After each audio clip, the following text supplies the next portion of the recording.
To have you here today as Mike and I host our first ever for Sales webinar. My name is Steven Sazent. I'm a senior growth manager focused on everything to do with go-to-market strategy at But Mike, tell them a little bit about you. Yeah, thanks so much. This is such a blast to be on screen together and doing this webinar together. So my name is Mike Parakupka. I'm a senior solutions engineer at mmhmm. So I run prospective buyers through product demos, helping them find creative uses of this amazing tool. I also spent 7 years in education, so I'm very passionate about making presentations. Steven, why don't you run everyone through the agenda? Awesome, Mike. And as you can tell, Mike is a really smart guy. In terms of our agenda, it's jam-packed today. We're going to start with me. I like the framework of Simon Sinek's Start With Why, where we speak through the main issue with meetings and presentations as they exist today and how solves for that problem. From there, we're actually going to talk about how we use on our side for creative outbound prospecting efforts for semi-personalization at scale. And then third, I'm going to close off with some thoughts around how Mike and I use asynchronous video using for pre-reads and post-meeting recaps with our prospects and customers to outline a brief agenda on what we're hoping to cover, and then an outro or next steps, laying them out clear on what we had discussed. But Mike, I know you have a lot of stuff to cover as well.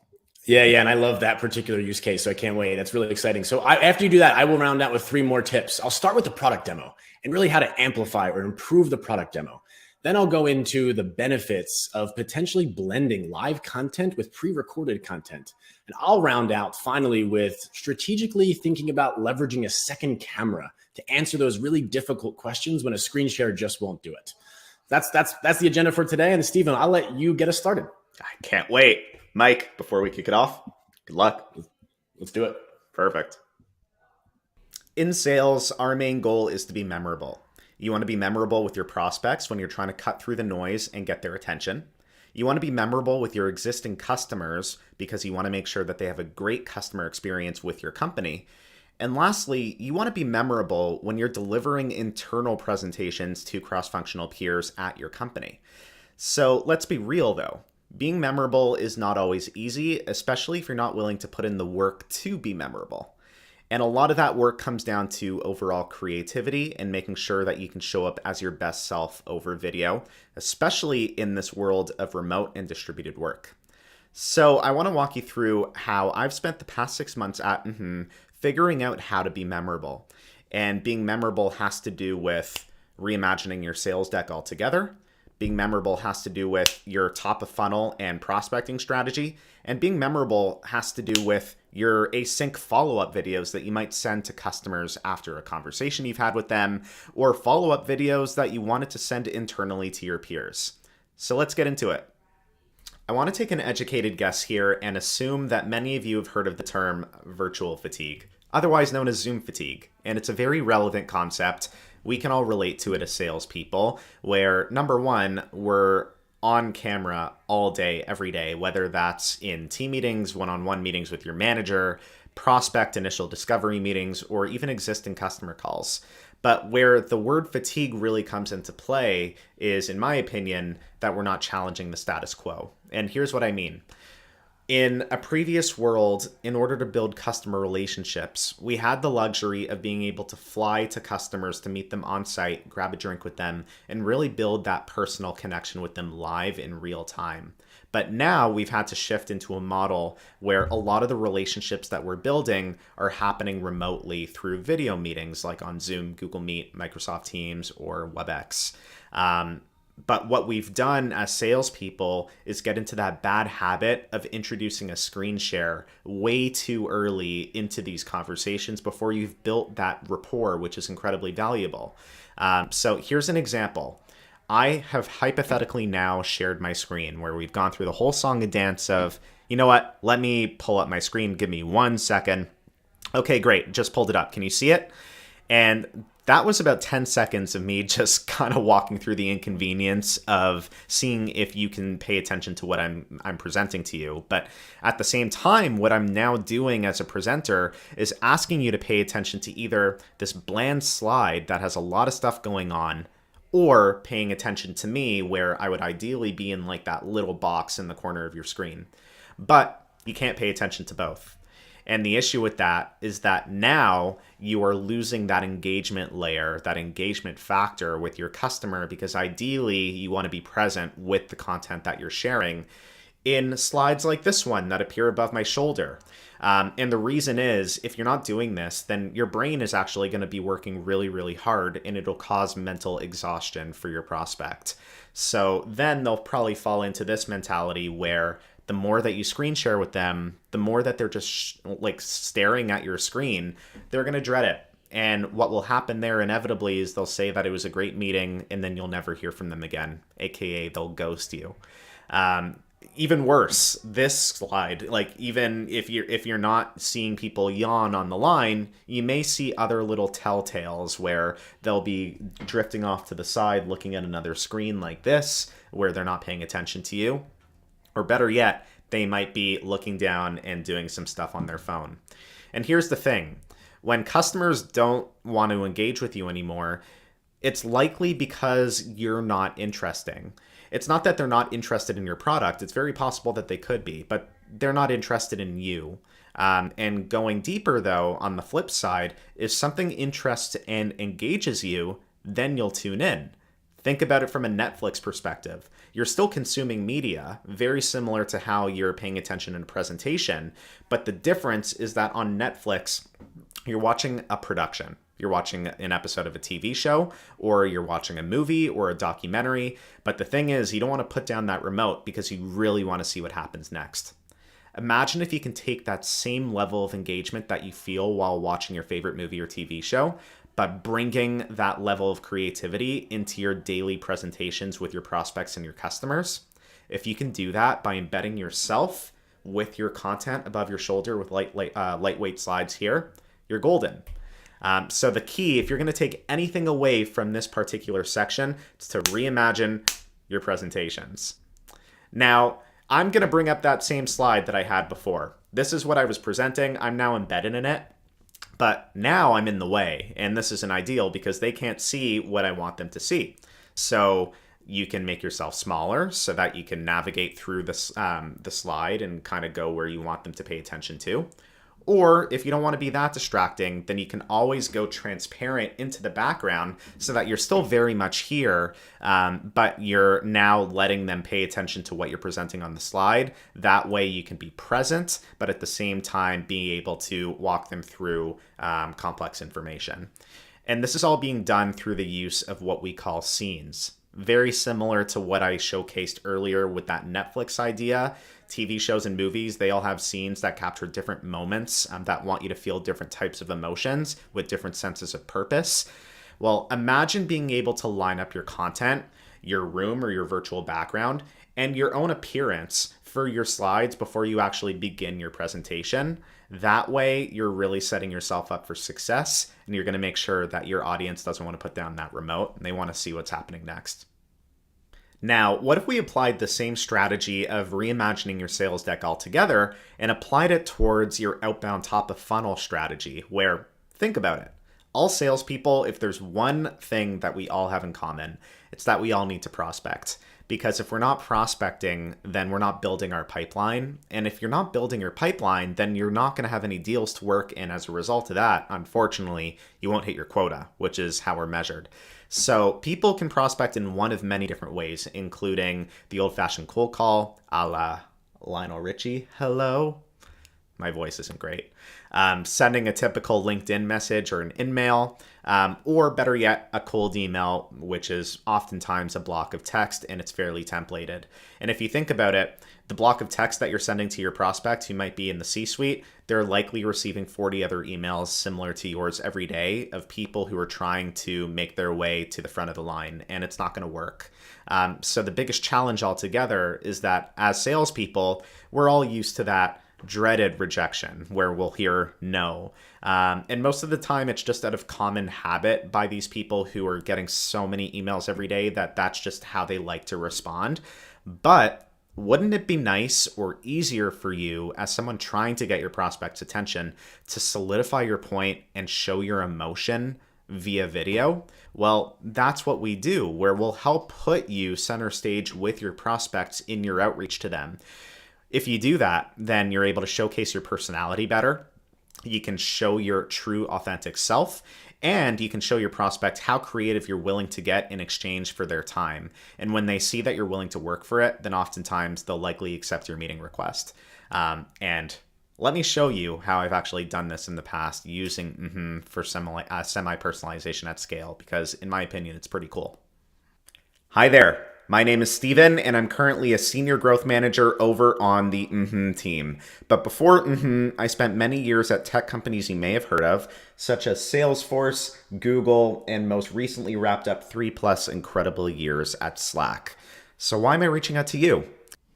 And I'm back. So this is actually a video I sent to many of our earlier customers back in November of last year when I first started at But my goal at the time was to get onto as many user interviews as possible. So in order to get those meetings, I would send out this video, which ended up going another 10 or 15 seconds to get their attention. Now, I found out very early that it was much better to send a video like this, which was personalized, versus just sending a block of text over email, which probably would have made me wind up in the prospect's trash bin, but this is a great way to avoid it. And it's something that you can do very easily today as well. So when it comes to for prospecting, that use case is alive and well, and I still use it to this day, and I highly recommend you do as well. So before handing it over to Michael, I want to walk you all through one final concept, but construction has just started next door, so if you can hear that, my apologies. When you have an initial meeting with a prospect, or if you're engaging with an existing customer, ideally after every single one of those conversations, you're sending a meeting follow-up where you discussed what you walked through and you lay out what the next steps look like. On the flip side, before meeting with an existing customer or a prospect that you've never met with for the first time, you want to send them a brief ahead of that meeting just to set the agenda on what you're hoping to cover. Now, the typical way in which all of us would do that is in the form of an email like this, which you can see here. Hi, prospect. Great meeting you today. We walked through points A, B, and C, and looking forward to what next steps look like. Now, there's nothing wrong with that, but if you keep in mind how many of these emails your prospects and customers are receiving every day, there's probably a lot that are very similar to that. So the end goal that we spoke about earlier is how can you make yourself memorable? And even though you're currently engaged with the customer, you want to be as memorable as possible along the entire customer journey so that they have a great feeling about the company. So what Michael and I have been doing recently is recording asynchronous pre-read videos and follow-up videos via in recorded video. And here's what I mean. So you can see here above my shoulder that Mike and I are now sitting right next to each other in an environment that we've simulated, even though I'm based in Toronto, Canada, and Michael is based in Jersey/Philadelphia along the border there. We're miles away in different countries, but you can see right here, you would never know. And what we refer to this as is multiplayer make, where I'm not the one that is sending the follow-up alone in my voice, and vice versa. Michael isn't the one that's owning the follow-up, but we're owning it together. So if you're able to do that, then your authenticity, your personality, your charisma, all of that will shine through with your customer, and you'll be your best self over video, which will hopefully win you more deals down the line. Anyways, I hope you enjoyed my segment, and now Michael, over to you. That's great stuff, Stephen. Really cool. I'm going to try to continue on your momentum by sharing some tips that are geared to our sales folks who are looking to amplify or improve their product demo. I want to talk about the benefits of blending actually live content with pre-recorded content. And lastly, I want to round out with strategically thinking about leveraging a second camera to answer those types of questions when a screen share just doesn't cut it. And let's begin by really diving into how to amplify that product demo. But let's start with the problem first. And the problem, in my opinion, is that the product demo is supposed to be the star of the show, right? It's supposed to be the thing that convinces your prospect to buy your product, that blows them away, encourages them to make the decision to purchase. But what ends up happening in reality is we walk through this mess of, okay, let's waste a couple minutes sharing my screen, and then let's settle into this reality where every product demo looks the same. And what I mean by that is this. As soon as you share your screen, you're relegated to this box. And no matter what you put over there, you're asking your prospect to choose between looking at it or looking at you. It's not ideal for them, it's not ideal for you, and you lose that rapport and it makes the whole situation worse. So my tip to everyone today is quite simply, don't do it. Don't fall into the trap. Don't be like everyone else. Stephen, in his presentation a few minutes ago, mentioned using scenes to liven up the presentation. That can also apply to your product demo, or you can use some creatively made media slides to make yourself part of the presentation, remaining on screen, being a human alongside your demo. Let me show a couple examples of what that looks like. And the first is quite literally plopping yourself in the middle of your application that you're going to demo. This is a full screen slide that I've created where I've positioned myself in the app so that now I'm part of the experience. And if I want to show you where something lives, I don't have to say, hey, can you see it over there? I can fly around and go point to it. Say, hey, listen, to pick your camera or your microphone, it's right up here. Just click these buttons. Or, let's say you have a mobile application and truly the best way to show it off is to run a live demo. I'd consider adding your phone as a slide right next to you. That way you can swipe around, you can open up your application, you can answer questions on the fly while all along being right here so you can have that engagement with the prospect. It's truly a really cool experience. And sometimes you are going to have to share your screen. It's inevitable. It's just going to make sense in certain scenarios. But a tip would be instead of, making yourself off to the side and a head in a box, put it behind you. Put it as a slide over your shoulder. Make yourself as big or as small as you want, but stay here alongside it. So as you scroll through, as you click on things, as you answer questions, again, you're not making your prospect choose between the looking at what you're showing and yourself.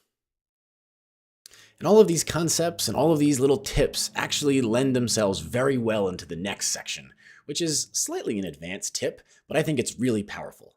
And it's using the concept of blending live and pre-recorded content to really improve your presentations. And in order to explain why I think this is just so valuable, I want everyone to put themselves in their buyer's shoes for a moment. When you're researching a new tool or a new application and you go to the website, you typically have these two options in one form or another. You can watch an explainer video, which is a nice polished message that explains the value prop of the tool or the app. Or you can request a demo when you can talk to someone for live Q&A. Each of these has their major benefits, but they also have their drawbacks, right? In an explainer video, if you have a question, you're just kind of out of luck. And in the request a demo process, you have to talk to a salesperson and it could become a pushy scenario. So by blending live and recorded content, my suggestion to you is you can actually reap the benefits of both of these scenarios by having a nice polished presentation while also being there for live Q&A. Let me show you what that looks like by showing a quick demo of a product feature that is pre-recorded using the mmhmm app while still being there alongside it in case there are any questions. Hello there. I'd like to walk you through a quick product demonstration to get you started using the mmhmm desktop application for Mac. We're going to cover all of the core functionality to get you off and running and creating engaging presentations. And it all starts with adding your first slide. In order to do so, come right down here below me and let's click this button to add your first slide. We've got lots of options. And when there's a question, or if there's a question, you can fade back right back in and be here. So now you have polished, recorded content that you've got just right, but you can still be totally present with your prospects so that when they do have a question, you can answer it and you can keep going. It really blends the benefits of both concepts in such an amazing way. I just think this is so beneficial, especially when you have a product that's quite complex. You can save yourself that stress of having to nail the product demo every single time you hop on a call. If you just take the time to record it, make sure it's polished, and insert it as a slide in your next presentation. It'll save you time, it'll save you that stress, and it'll improve the process and the experience for your buyer as well because they're getting your best self. So I highly encourage you to try it out. And lastly, I want to talk about how and why to strategically leverage a second camera in the right situations. So why use a second camera in the first place? Which is a fair question. Some people might consider it a way to just add some flair to your presentation to try to impress your prospect, which I'd argue isn't a terrible thing anyway. But I'd also would say that there are a subset of questions out there where the current tools that we have just don't cut it. Sharing my screen is not going to answer your question. My words aren't going to answer your question. I need a different way of showing you how to answer your question. And I think a second camera placed in the right position and used as a slide, again, is a great way to do it. Let me show a quick example with, okay, maybe someone wants to know, what does it look like to present using mmhmm? My screen share would not answer that question, would not do it justice. So let me show you by using a second camera. And hey, so now this is two cameras, and I can show you exactly what it looks like to present using mmhmm. I got my microphone here in front of me. You don't need all three screens, but this is my setup. I like to have my mmhmm app open on my left screen, my audience always directly in front of me so I can make eye contact with them. I do keep a couple lights up here because I don't have natural light coming in. And if I do need to share a screen, I keep it open over here. And that's my typical workflow. We have people that use one screen, two screens. I like the three screen setup. And again, this style of showing two cameras is a great way of answering these types of questions where you can really show your prospect what they need to see. And that's all I got for today. Thank you so much for watching. And hopefully some of these tips were useful, talking about how to amplify your product demo or blend live and pre-recorded content, or consider using a second camera in certain situations. Let us know if you have any questions. We'll be happy to answer or chat more about it. And hey, Stephen, why don't we get on screen together again and finish this up?